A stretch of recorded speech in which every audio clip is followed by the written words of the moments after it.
Hey y'all, David Madaffari here, St. George City Council candidate for District 4. We are in the middle of early voting week. On Saturday, there was about 350,000 posts about early voting, so I did not think it was necessary for me on Holy Week, Thursday, Friday, Saturday, Sunday, to go ahead and remind you myself. But I wanted to talk a little bit more about some of these verifiable things that I will be able to do for you as your council member. We've already talked about the surveys that I'm going to put out before every vote. So your vote can matter. You vote on my survey, I vote for you.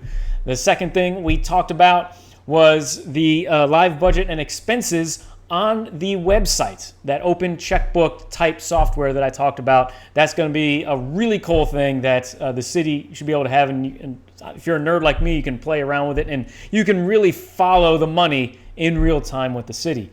The third thing I'm going to do is similar to what I'm doing now, is I'm going to have live quarterly town hall meetings.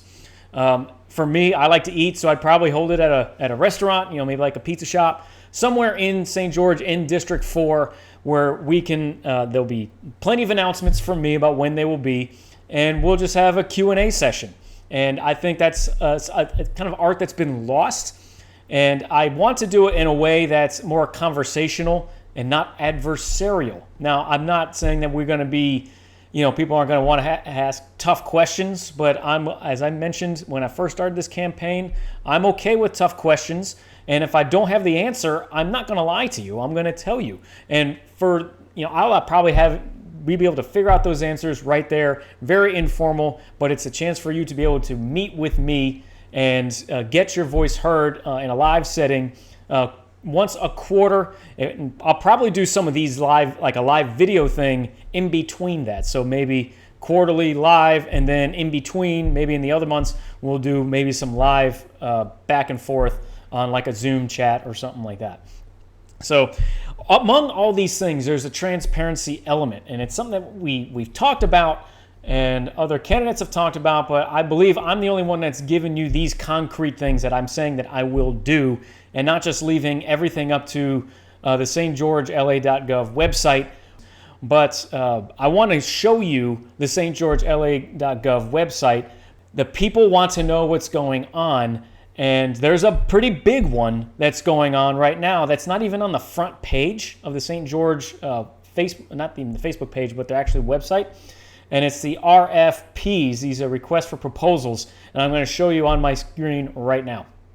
All right, y'all, here's an example of some transparency that I would love to see the city of St. George impose and put into practice, because it's in 2025. There are just so many ways that people digest and consume where they get their information from their government that it should not be as simple as the way they have it now. We need to, as a government, be proactive in getting the information out in every channel, in every way possible that's understandable.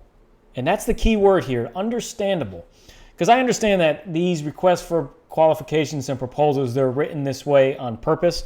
The problem is they are buried in the classifieds of the Advocate, which is the journal of record, the public journal of record for St. George, which I find a little strange, considering that they were pretty adversarial in their coverage of St. George for 4.5 years, or probably longer, even before the initial election. So this request for proposal is basically looking for the contractor, like IBTS is for us now, the city contractor that will be managing about 90% of the services that we have. This next one is just a request for a proposal for an auditing service, essentially CPAs that will be doing the auditing for St. George on an ongoing basis. As an example of this transparency that I would like to see and that I would implement, is that not only do we have these things here in the public journal, but we should be going above and beyond. And on the St. George website, these things should be front and center. I mean, this is especially the first one, when we're looking for the contracts for the city contractor to run the city.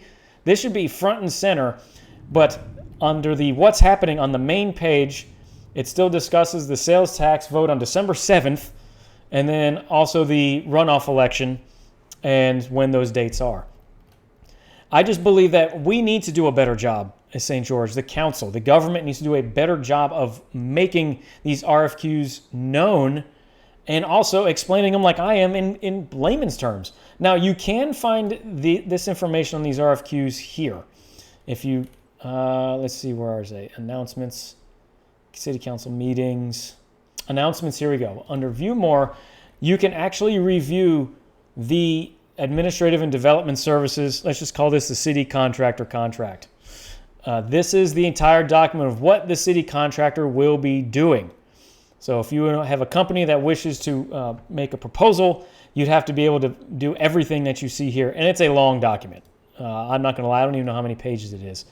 But this would be something that should be clickable on the first page. And this should be all over the social media sites. If we're looking for the best and brightest, and we want to get it known to as many people as possible, to get as many different proposals as possible, throwing it on the classified section of the Advocate and calling it enough public notice, to me is, while maybe legally it's adequate, I think we need to be able to do better than that. And as your council person, I would push for these sorts of things to be much more understandable, much more widely known. We've been talking about transparency since the beginning of this city. This is something that we should be proactive about and not reactive, because there's not a lot of people that even know this is going on right now. And it's going to require all of us as citizens to ensure and hold the city accountable to these things. And we need to demand more transparency than just what is the bare minimum required. Transparency is the name of the game here. Along with the live quarterly town halls and doing a better job going above and beyond with our public notices, I think the city of St. George can live up to the promise of being the most transparent city and the most responsive one to its citizens. Right now, it doesn't seem like that's kind of the case. It seems like there's a lot of stuff that can be done much better, and I don't think doing the bare minimum should be the standard that we set ourselves to. And so these things in this video and my last two videos are the things I'm going to do to help bring that level up, to raise the standard of transparency and accountability here in St. George as your councilman for District 4. Early voting is going on right now. It ends on April 26th, and the actual election day is May 3rd. Please come on out. I have been encouraged by all the comments that I've received through this entire campaign, and I'm hoping that I get to see some of y'all over the next week or so. Thank you very much, and I'll see you guys on the next video.